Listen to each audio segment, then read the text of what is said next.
Good evening साथियों। तो साथियों आज की इस क्लास में हम देखेंगे कि जो भूगोल है उसका चैप्टर नोवा देख रहे थे साथियों। हम कौन सा नवा चैप्टर देख रहे थे, तो हमने कल इसको कंप्लीट कर लिया है साथियों। तो आज देखेंगे अंतर्राष्ट्रीय व्यापार।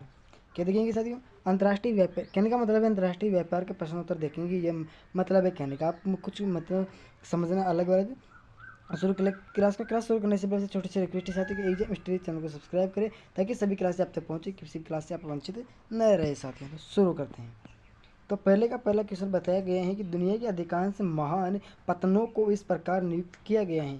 दुनिया के अधिकांश महान पत्तनों को इस प्रकार नियुक्त किया गया है कि वह अच्छे तरीके से अपना व्यापन कर सके।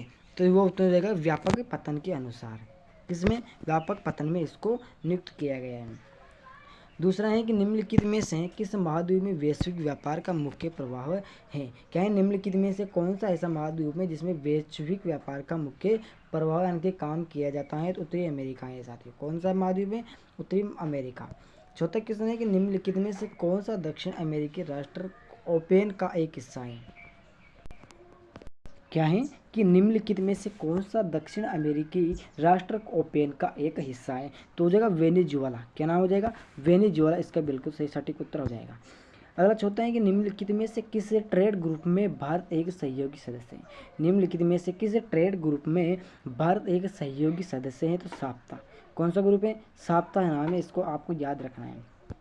दूसरा का पहला क्वेश्चन है कि विश्व व्यापार संगठन का मूल कार्य क्या होता है? तो विश्व व्यापार संगठन यानी कि WTO एकमात्र अंतर्राष्ट्रीय संगठन है जो राष्ट्रों के बीच व्यापार के वैश्विक सिद्धांत से निर्धारित होता है। विश्व व्यापार संगठन के मूल कार्य किस इस प्रकार हैं, तो देखो साथियों। पहला है कि यह वैश्विक व्यापार प्रणाली के लिए नियम निर्धारित करता है। किसके? विश्व व्यापारिक प्रणाली के लिए नियम निर्धारित करता है। अपने सदस्यों के बीच बेजायमीन को हल करता है। किसी भी समस्या होती है तो विश्व व्यापार संगठन हल करता है।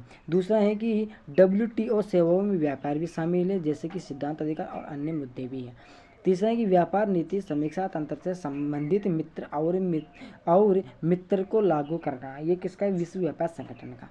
चौथा है कि व्यापार और इस क्षेत्र से संबंधित भविष्य की रणनीति तय करने के लिए सदस्य को एक मंच प्रदान किया जाता है। पांचवा है कि विश्व व्यापार के बहुप्रतिशत और निवेशकों के प्रशासन और संचालन के लिए सेवाएं प्रदान करता है विश्व व्यापार संगठन। छठा है कि विवाद से संबंधित स्वामित्व और गोदाम का प्रबंधन भी यही करता है। सातवां है कि विश्व का हर संभव उपयोग सुनिश्चित करने के लिए विश्व संगठन का उपयोग किया जाता है। आठवां है कि अंतर्राष्ट्रीय आर्थिक नीति सुपर मार्केट में अंतर्राष्ट्रीय निवेशकों की सहायता के लिए ISTAL और CAD की स्थापना की गई है। जिसकी स्थापना किसने की है? विश्व व्यापार संगठन की स्थापना की है। अगला है दूसरा कि किसी देश के लिए भुगतान संतुलन का नकारात्मक प्रभाव क्यों है? तो व्यापार संतुलन एक देश के दूसरे देश को साझा करने के साथ साथ अर्जित वस्तुओं और सेवाओं की मात्रा को रिकॉर्ड करता है।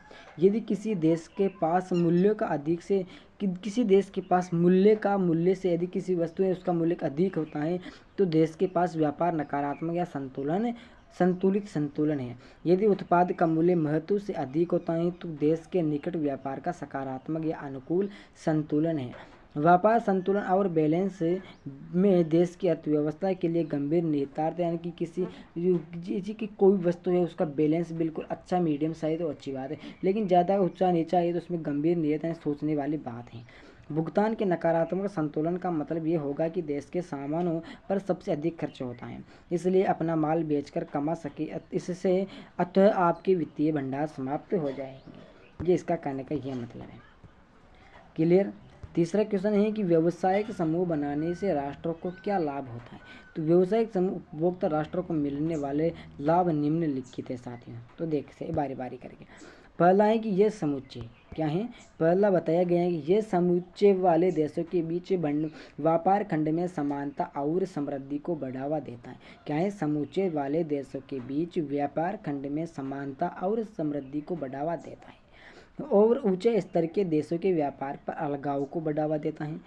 यह क्षेत्रीय समूह सदस्यों की आंतरिक व्यापार शुल्क को हटाते हुए और मुक्त व्यापार को बढ़ावा देता है। तीसरा बताएंगे एक समृद्ध व्यापार समूह में शामिल होने वाले देश आवक, निवेश और व्यापार के अवसरों में वृद्धि से लाभ उठा सकते हैं। पूर्वी यूरोप देशों में पश्चिमी यूरोप में आय के औसत स्तर में प्रगति की है। अगला है कि छोटे देशों को वैश्विक व्यापार निवेश में अधिक महत्वपूर्ण जानकारी मिलती है। क्लियर। आगे आता है फिर कि बढ़ी हुई प्रतियोगिता टिकट निकालने हेतु टिकट निकालने से लेकर अधिक विकल्प होने के कारण, इसलिए घरेलू फर्म में प्रतिस्पर्धा बढ़ने रहने के लिए लागत में कटौती करने का अधिक प्रोत्साहन किया है। बढ़ा हुआ व्यापार बड़े हुए विशेषज्ञों की सक्षम बना रहता है, जो बड़े पैमाने पर उद्योगों को लाभ देता है। बढ़ी हुई उत्पादन से कम औसत लागत है। क्लियर, ये इसमें बताना चाहता है। तीसरा क्वेश्चन बताना चाहता है कि तीसरे का पहला, अरे कितना बड़ा जाएगा। तीसरे का पहला है कि पट्टन व्यापार के लिए कैसे सहायक है। पट्टन व्यापार के लिए कैसे सहायक है, उनकी अवस्थिति के आधार पर पत्रों का चित्ता है। पट्टन जो व्यापार के लिए कैसे सहायक है, तो अंतर्राष्ट्रीय व्यापार की दुनिया की प्रमुख पतन है। अंतर्राष्ट्रीय व्यापार की दुनिया के प्रमुख द्वारा पतन का अनुसरण करें से व्यापार के लिए सहायक होते हैं। तो देखो, पतन जहाज के लिए गोदी डालने, डकैती और भंडार की सुविधा प्रदान करता है। इन पट्टियों के माध्यम से जहाज और यात्री दुनिया के हिस्सों से दूसरे हिस्सों में मिलते हैं। किसकी सहायता से, जो जहाज होते हैं उनसे एक दुनिया के एक हिस्से से दूसरे हिस्सों में मिलते हैं। साथियों, पतन आर्थिक क्रियाकलाप के लिए भी महत्वपूर्ण है, क्योंकि वे समुद्री और भूमि परिवहन के बीच महत्वपूर्ण संबंध के रूप में कार्य करता है। अन्य परिवहन की तुलना में समुद्री परिवहन सबसे सस्ता और सबसे प्रभावशाली परिवहन प्रणाली है। आमतौर पर एमए के तैयार करने के लिए, यानी कि माल को तैयार करने के लिए, पहुंचाने के लिए, कंपोजिशन और कच्चे माल के लिए सुरक्षित और व्यापारी की आवश्यकता होती है। इसलिए विश्व के अधिकांश उद्योग तट इलाकों में प्रमुख पतन आसपास क्षेत्रों में स्थित हैं। आगे आता है फिर आवास स्थिति के आधार पर पतनों के प्रकार। अंतर्देशीय पतन के पतन समुद्री तट से दूर हैं। वे नदी या नहर के माध्यम से समुद्र से जुड़े हुए होते हैं। इस तरह के पतन चौरह है, यानी कि 14 तल वाले जहाज के लिए आसान है। 14 तल वाले जहाज के लिए आसान है। उदाहरण के लिए मेम्फिस मिसिसिपी नदी पर स्थित है। कोलकाता हुगली नदी पर भी स्थित है। कोलकाता आकर्षक पतन से गहरे पानी के पतन है। आकर्षक पतन है ये गहरे पानी के पतन, जो वास्तविक पतन से दूर हैं। ये उन बच्चों को मिलते हैं जो मूल पट्टों की सेवा लेते हैं, जो अपने बड़े आकार के कारण आपके संपर्क करने में असमर्थ होते हैं। उदाहरण के लिए एथेंस और यूनानी में इसका लुभावना पतन फिर हुआ है। अगला क्वेश्चन है कि अगला कौन सा क्वेश्चन है, तीसरे का दूसरा ही। तो देखो, अंतर्राष्ट्रीय व्यापार से राष्ट्र को कैसे लाभ मिलता है। अंतर्राष्ट्रीय व्यापार राष्ट्रीय सीमाओं के पार देशों के बीच वस्तुओं और सेवाओं का योगदान देता है। देश में उन वस्तुओं को प्राप्त करने के लिए व्यापार करने की आवश्यकता है। वे खुद का उत्पादन नहीं कर सकते या वे कहीं भी कीमत पर खरीद सकते हैं।